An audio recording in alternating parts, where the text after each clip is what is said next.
ちょっとご覧いただきましょう。インドネシア・ジャカルタにある団体主催のミスコンテストです。ほら、皆さん綺麗でしょ。綺麗。Apa perspektif kamu sebagai orang Jepang yang pakai hijab di Jepang? The beginning is so embarrassed. It was so different with other people. 美しいところは隠せを厳しく解釈する国もあれば、そうでない国もあるので。国によってはミスコンもあるんですよ。インドネシアのミスコンの映像をちょっとご覧いただきましょう。インドネシア・ジャカルタにある団体主催のミスコンテストです。ほら、皆さん綺麗でしょ。綺麗。ね。いかに美しくコーランを暗唱できるかという。いや、そういう人もいるということです。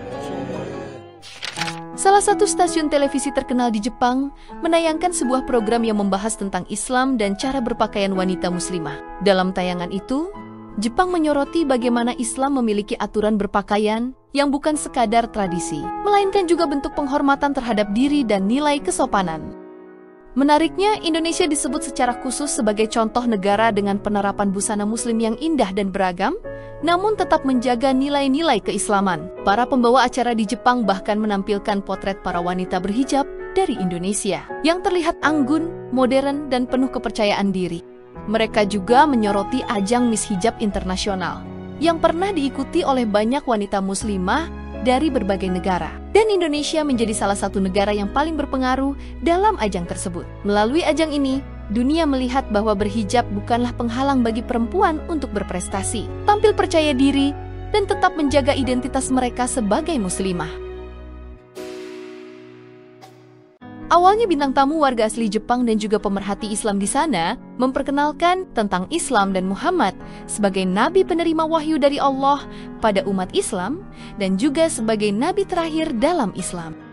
Dia juga menjelaskan kalau Nabi Muhammad itu adalah manusia, tapi dipilih Allah untuk menerima wahyu kenabian dan menyampaikan dan menyempurnakan ajaran Islam. Dia juga mengatakan pada penonton, kalau Nabi Muhammad bukan Tuhan, jadi bukan untuk disembah, tapi sebagai Nabi yang sangat dihormati karena utusan Allah, karena penyembahan hanya ditujukan pada Allah semata. Penonton Jepang itu pun terkagum dan mengerti. Islam教とはそもそもどんな宗教なのかということですが、預言者ムハンマド、神様の言葉を聞いたというムハンマドが神様の教えを人々に伝えていった。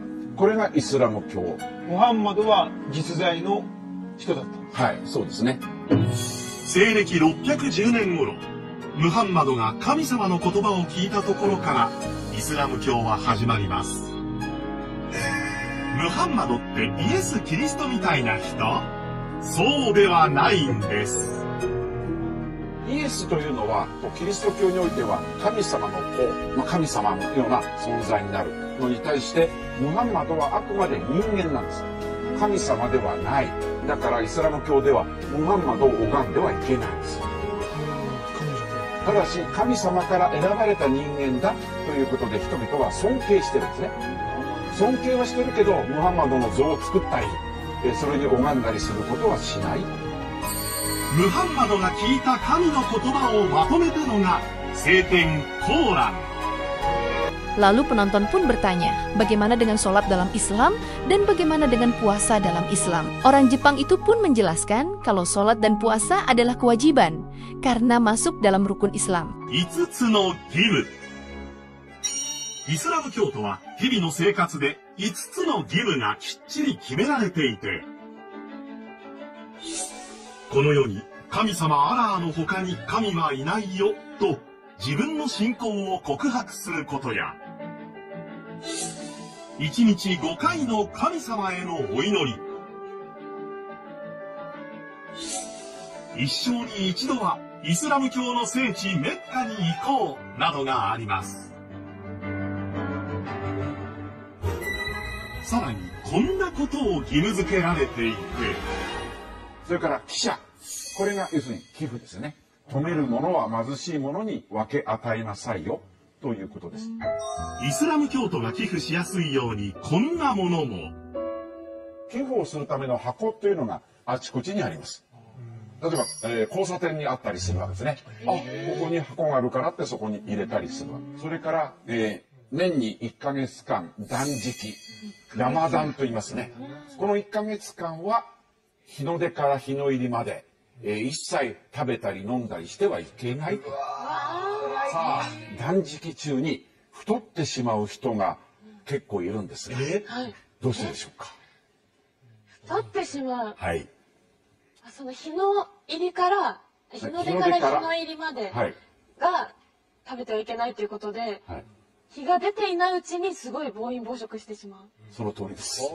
はい。日の出の前にたくさん食べる。そして日が沈むまでずっと我慢をし、日が沈んだらさあ食べられるぞっつってみんなでたくさん食べるんですね。そこで暴飲暴食する人がいてですね、イスラム世界での1ヶ月間の食料消費量というのは他の月に比べて増えるんですね。そうなんだ。はい。Di akhir video, penonton wanita Jepang itu pun penasaran, seperti apa jika muslimah dalam Islam memakai hijab atau penutup kepala. Dia pun mencoba, dan siapa sangka mereka bilang wajahnya makin terlihat cantik, dan dia merasa tidak panas, walau kepalanya ditutup dengan kain seperti ini. 室内にいるときはつけなくていいんですか？これは外に出るとき、男性に、家族以外の男性に見せないようにするということです。だから家の中で夫や子供たちにはいくら見せてもいいんです。彼氏はダメです。結婚するまでは。結婚するまで髪の毛見れないですか？そうですよ。こんな感じになりましたね。よく似合うわけです。綺麗だけど、もっと綺麗に見える。すごいね。本当ですか？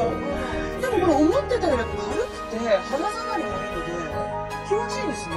いや、髪の毛ちょっと出てるのはこれは本物正式なマジですよね。そうだね。全部入れないといけない。例えばこれがイランのあたりに行くとですね、女性たちやっぱりおしゃれでこれを見せたいので、実はこれ髪の毛形ばかりちょっと隠すだけにして実は髪の毛見せているみたいなことがあってですね、そうするとバシジという民兵うるさい風紀係みたいな人がいてですね、時々見回りに来るんです。